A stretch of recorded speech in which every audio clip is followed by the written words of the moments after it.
Hello all. బజ్జీలు అంటే మా నాన్నగారికి చాలా ఇష్టం అండి. అండ్ హైదరాబాద్ స్టైల్ స్టఫ్డ్ మిర్చి బజ్జీ ఆయన ఫేవరెట్.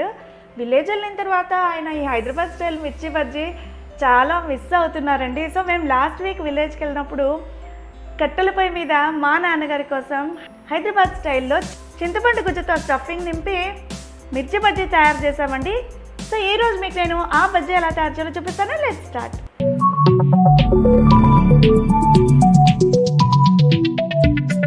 వెల్కమ్ బ్యాక్ టు సృష్టి ఫుడ్ అండ్ ఫ్యాషన్. ఈ బజ్జీలు తయారు చేయడానికి ఫస్ట్ ఒక గిన్నెలో శనగపిండి తీసుకోవాలండి. మేము ఒక 100 గ్రామ్స్ వరకు అంటే ఒక 15-16 బజ్జీలు వచ్చేంత పిండి తీసుకున్నాము. ఇందులోకి రుచికి సరిపడా ఉప్పు, కాస్త వంట సోడా అండ్ ఒక స్పూన్ వాము యాడ్ చేసుకుని అన్నీ బాగా కలుపుకొని తగినన్ని నీళ్లు పోసుకుంటూ బాగా లంప్స్ లేకుండా కలుపుకోవాలండి. శనగపిండి ఎక్కువ లూజ్ అవ్వకూడదండి. చూడండి, ఇంత కన్సిస్టెన్సీ ఉంటే సరిపోతుంది.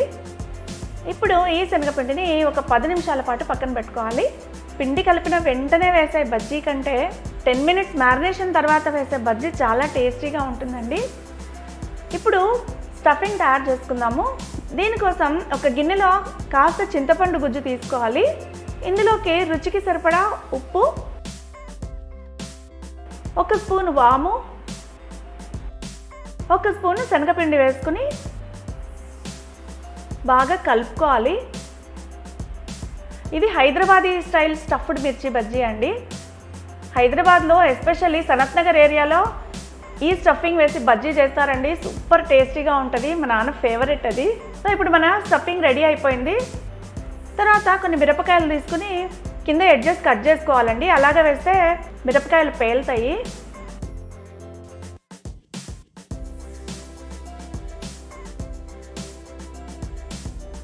తర్వాత ఒక లాంగ్ స్లిట్ ఇలా పెట్టుకోవాలి.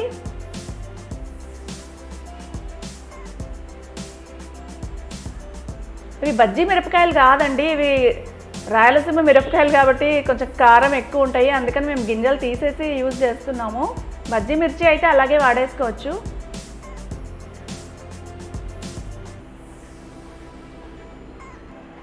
ఇలా గింజలన్నీ తీసేసిన తర్వాత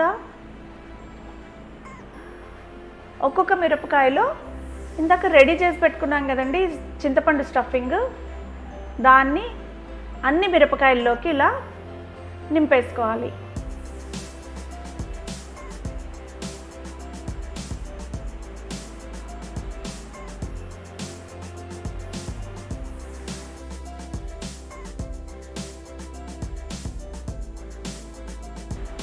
సో హైదరాబాదీ స్టఫింగ్ తోటి మిరపకాయలు కూడా రెడీ అయిపోయినాయండి. ఇప్పుడు ఆయిల్ వేడెక్కిన తర్వాత ఇందాక రెడీ చేసుకున్న శనగపిండిలో మిరపకాయలు డిప్ చేసి ఇలా బజ్జీలు వేసేసుకోవాలి. మేము కట్టెల పొయ్యి మీద చేస్తున్నాం కాబట్టి హీట్ మేనేజ్మెంట్ కొంచెం ప్రాబ్లం అవుతుందండి. సో జాగ్రత్తగా అన్ని వైపులా ఇలా తిప్పుకుంటూ ఎర్రగా కాల్చుకుంటే మా నాన్నగారి కోసం హైదరాబాదీ స్టైల్ స్టఫ్డ్ మిర్చి బజ్జీ రెడీ అయిపోయిందండి. ఈ హైదరాబాద్ స్టైల్లో మిర్చి బజ్జీ చాలా అంటే చాలా టేస్టీగా ఉంటుందండి. ఈ బజ్జీని మిరపకాయతో పాటు తింటే లోపల ఉన్న స్టఫింగ్ టేస్ట్ అయితే అద్దిరిపోతుందండి. చాలా అంటే చాలా బాగుంటుంది. సో ఈసారి మీరు రెగ్యులర్ స్టైల్లో బజ్జీ కాకుండా ఇలా హైదరాబాదీ స్టైల్లో చింతపండు స్టఫింగ్తో బజ్జీ తయారు చేసుకొని టేస్ట్ని ఎంజాయ్ చేయండి. ఈ వీడియో మీకు నచ్చితే లైక్ చేయండి, మీ ఫ్రెండ్స్తో షేర్ చేసుకుని మా ఛానల్ని సబ్స్క్రైబ్ కూడా చేయండి. Thank you all for watching.